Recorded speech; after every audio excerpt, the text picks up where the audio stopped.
एक विधानसभा के उपचुनाव में जिस तरह से हार हुई उसके बाद बाबा इस कदर बौखला गए कि एक के बाद एक ऐसे ऐसे फैसले ले रहे हैं जिसकी वजह से उनकी जमकर फजीयत हो रही है। एक ऐसा फैसला उन्होंने फिर से ले लिया जिसकी वजह से अचानक से इतना उछाल अखिलेश यादव की लोकप्रियता में आ गया है कि लोग जिंदाबाद के नारे लगाने लगे। वहीं दूसरी तरफ बाबा की सरकार, सत्ता और उनकी पार्टी को जमकर लताड़ा और फटकारा जाए।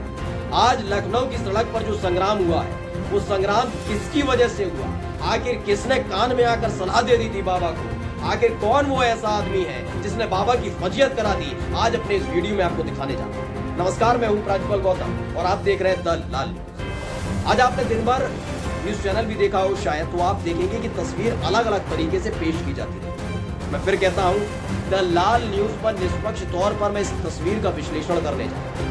मैं आपको दिखाने जा रहा हूं, बताने जा रहा हूं कि आखिर किसकी ऐसी कार्यस्थानी थी जिसके चलते बाबा की उल्टा फजीयत हुई। दलाल न्यूज पर मैं आपको सबसे पहले एक वीडियो दिखाने की कोशिश करूंगा, एक तस्वीर दिखाने की कोशिश करूंगा। यह तस्वीर आप देख सकते हैं जिसमें अखिलेश यादव, एक जो दीवार है, लोहे की दीवार बनी हुई है, एक इमारत के अंदर जाने का रास्ता दूसरी तरफ से था। ये इमारत के बाहर एक दीवार बनी हुई है लोहे, उसे फांद कर अंदर जाने की कोशिश कर रहे हैं। नीचे बहुत सारे कार्यकर्ता खड़े हुए हैं।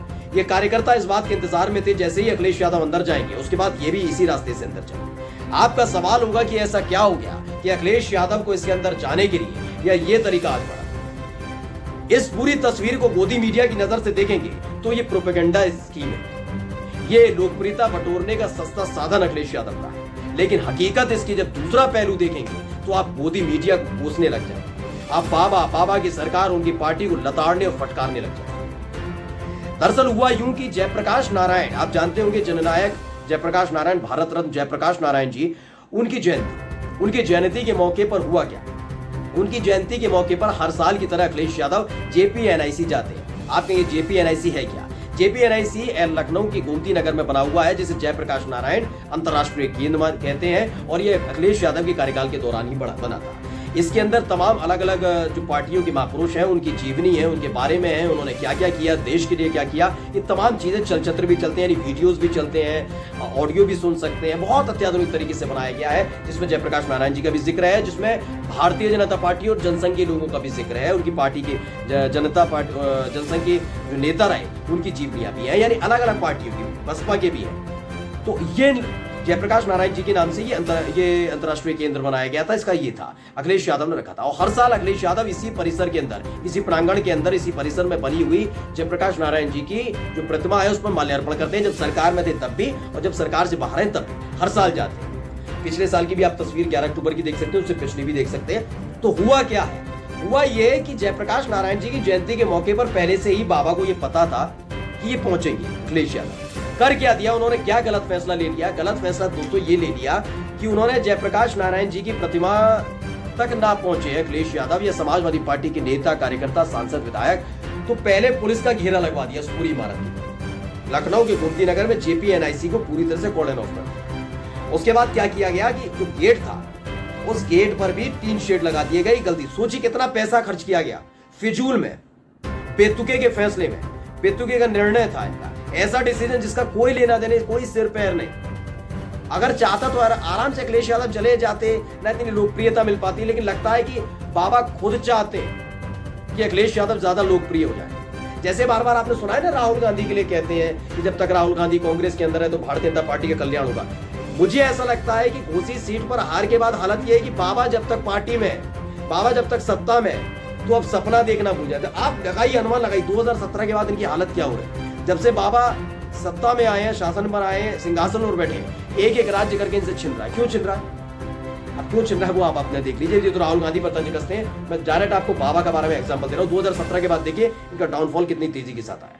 एक एक कर एक एक जगह से इनकी सत्ता छिनती जा रही है। 2017 में चुनाव जीते उत्तर प्रदेश के अंदर, 2018 में छत्तीसगढ़ और मध्य प्रदेश जैसे राज्य हार गए, राजस्थान हार गए। ये तमाम एक एक करके राज्य हारते चलेगा। अब देखिए वो सिलसिला लगातार चल रहा है। खैर, कौन किसके लिए शगुनी है और कौन अपशगुनी है ये इनके ऊपर छोड़ देते हैं, राजनेताओं की बातें होती हैं। खैर हुआ क्या, इन्होंने क्या किया, एक बहुत बड़ा फिजूल का फैसला ले लिया कि जयप्रकाश नारायण का जो अंतर्राष्ट्रीय केंद्र बना हुआ उसमें अखिलेश यादव नहीं जाए। क्या किया अखिलेश यादव ने? वो गए, वो अंदर कूदे भी, वो अंदर कूद कर माल्यार्पण भी कराए। तस्वीर आप देख ही रहे होंगे स्क्रीन पर, लगातार आप चलते हुए देख रहे हैं। ये अंदर जाकर उसमें माल्यार्पण कराए।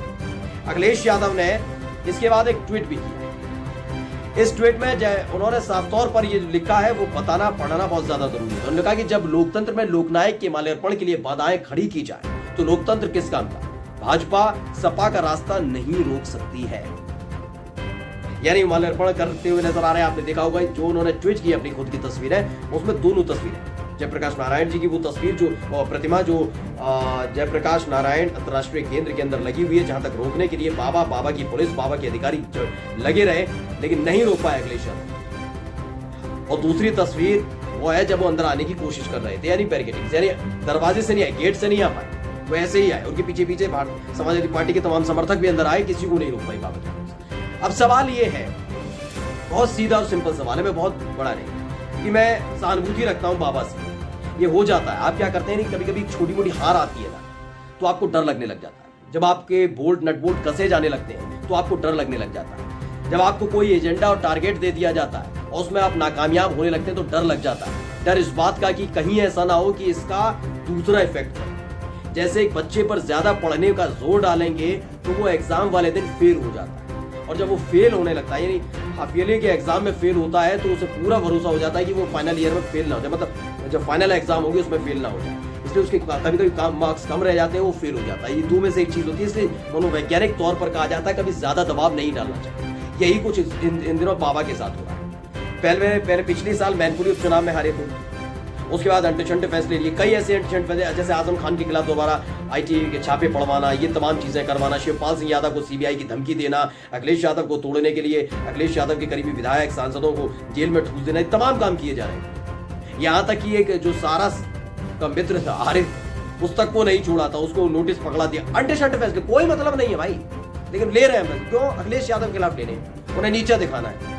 ऐसी इस बार क्या हुआ, घोसी सीट पर हो गया। घोसी सीट पर हार का मतलब आपको पहले ही बता चुका हूं, वाराणसी सटी हुई सीट है। ऐसे में अगले साल क्या बाबा के नेतृत्व में ही उत्तर प्रदेश के अंदर चुनाव हो पाएगा, इसको लेकर एक बड़ा सवाल खड़ा होगा। घोसी सीट पर हार बहुत बड़ी बात है, बहुत बड़ी बात है, इसीलिए डरे हुए सहमे हुए। अब बाबा कर क्या रहे, कुछ भी फैसला ले रहे, अंट शंट जो, आप खुद बताइए इस फैसले को लेने की जरूरत क्या थी?